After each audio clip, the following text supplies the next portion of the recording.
Hai semua, Assalamualaikum warahmatullahi wabarakatuh. Terima kasih kalian udah mampir lagi ke channelku ya.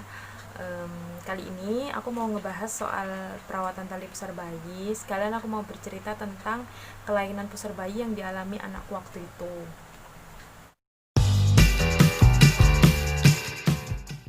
Jadi, tali pusat itu merupakan jaringan yang menghubungkan pusar bayi dengan plasenta di dalam kandungan.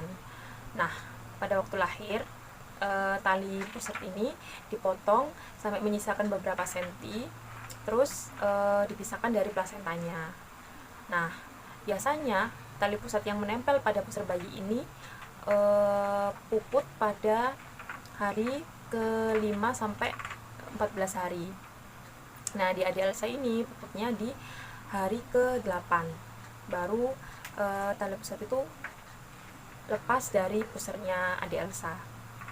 Nah, jujur sih, waktu hari pertama sampai hari ke-8 itu bukan aku ya yang merawat atau memandikan adik Elsa. Jadi aku waktu itu manggil orang untuk memandikan adik Elsa, manggil perawat untuk memandikan adik Elsa. Nah, dari yang aku perhatikan itu merawat tali pusar anak bayi baru lahir itu tidak boleh dikasih cairan apapun, misalnya alkohol, betadin atau sejenisnya, itu nggak boleh. Jadi cukup disterilkan aja, setelah mandi dikeringkan, terus disterilkan, ditutup pakai kasa gitu aja sampai tali pusat itu puput sendiri, karena tali pusat itu merupakan jaringan yang terhubungan dengan plasenta. Karena sudah diputus, maka di situ tidak akan ada lagi aliran darah yang mengalir di situ. Jadi secara alami dia akan mengering dan lepas sendiri kayak gitu. Jadi tidak perlu dikasih cairan apa-apa ya. Jadi merawat tali pusar bayi itu jangan dibiarkan lembab, terus harus steril selalu dan ditutup dengan kain kasa. Kayak gitu aja sih sebenarnya merawat tali pusar bayi itu. Dijaga kebersihannya. Nah, tapi di sini ada yang lain yang terjadi di anakku gitu. Waktu itu adik Elsa kan puput di hari ke-8. Nah, seminggu setelahnya itu di hari ke-9 sampai ke-14 ya, itu si pusarnya adik Elsa itu masih mengeluarkan cairan warnanya kuning kecoklatan kayak gitu.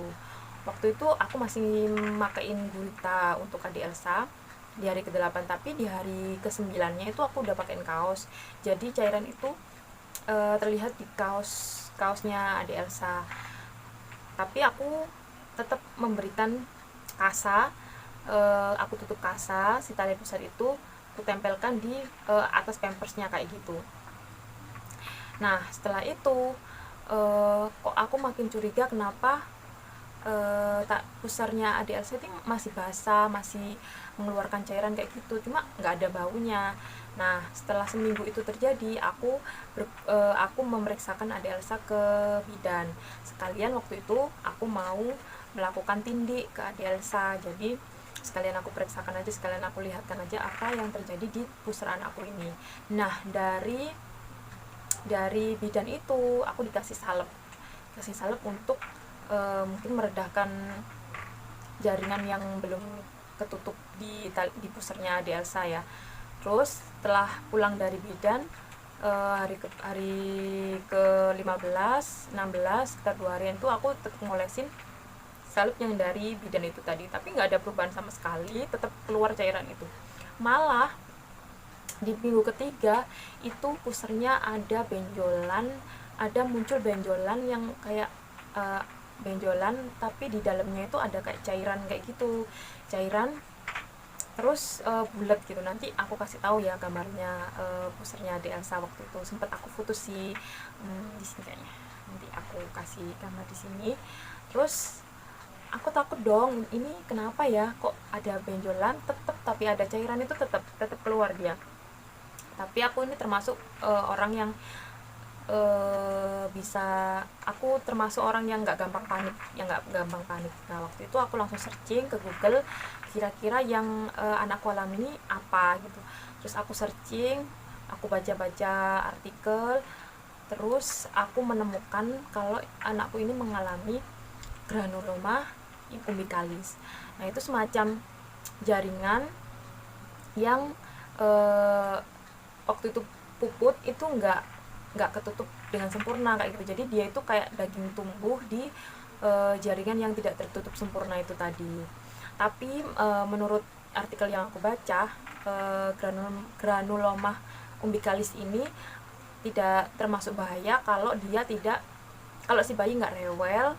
Pertama, kalau si bayi nggak rewel. Kedua, kalau dia tidak menimbulkan bau yang menyengat, itu sama tidak bengkak, itu tidak apa-apa, masih aman, maksudnya masih bisa ditangani sendiri. Nah, karena anakku tidak mengalami ciri-ciri yang seperti yang aku sebutkan tadi, jadi aku memutuskan untuk merawatnya sendiri dengan panduan artikel yang aku baca tadi.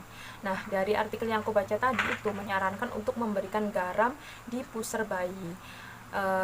Garam boleh diberikan pas bayi tidak merasa sakit ketika pusar itu ditekan. Nah, aku coba ke adik Elsa, pusarnya aku tekan, ternyata dia tidak merasa sakit, maksudnya tidak nangis. Akhirnya aku coba buat kasih garam. Kasih garamnya itu 1 hari 2 kali. Di saat dia mau mandi, 10 menit sebelum dia mandi itu dikasih garam, terus biarkin aja 10 menit baru dimandiin. Seperti itu selama 2 hari. Nah, hari pertama aku ngasih garam ke pusaran aku kan. Setelah aku ngasih garam, itu sorenya benjolan yang warna putih tadi itu berubah warnanya menjadi warna merah seperti darah. Jadi kayak tetap benjolan tapi di dalamnya itu ada cairan merah persis darah. Nah, itu aku ngeri sih liatnya, tapi waktu aku sentuh si Adelsa nggak rewel, jadi aku memberanikan diri untuk menenangkan diri untuk tidak panik dulu, karena di artikel itu menyebutkan minimal 2 hari kayak gitu. Nah, setelah itu sorenya aku kasih lagi garamnya sebelum dia mandi. Terus aku tutup pakai kasa. Setelah dikasih garam itu mau mandi tuh dibilas pakai air hangat ya di area pusar itu. Nah, ternyata setelah aku lakukan itu malamnya si benjolan tadi kempes, terus dia tuh mengeluarkan darahnya itu keluar, tapi warnanya coklat, merah kecoklatan gitu. Jadi si benjolan itu udah mengering, udah nggak ada sekarang, tinggal cairannya itu keluar sudah. Dan adik Elsa itu nggak rewel sama sekali, jadi aku oke, ini masih nggak apa-apa kayak gitu kan.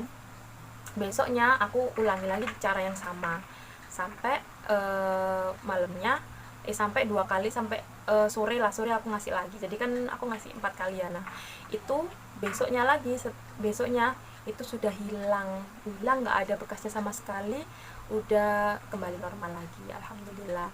Cara itu berhasil di adik Elsa.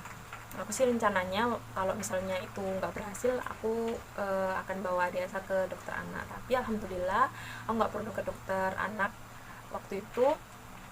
Jadi aku cukup dengan garam dapur aja. Tapi kalau kalian mengalami hal yang sama kayak aku, cuma ada ciri-ciri yang aku sebutkan tadi, yaitu kayak bengkak pertama, kedua itu dia mengeluarkan cairan yang baunya menyengat, ketiga dia kalau disentuh anaknya rewel kayak gitu, itu harus ke dokter ya. Jangan melakukan jangan menaburkan garam di pusarnya dia kayak gitu ya. Terima kasih sudah menonton video ini, semoga apa yang aku ceritakan bermanfaat untuk kalian. Assalamualaikum warahmatullahi wabarakatuh. Jangan lupa subscribe.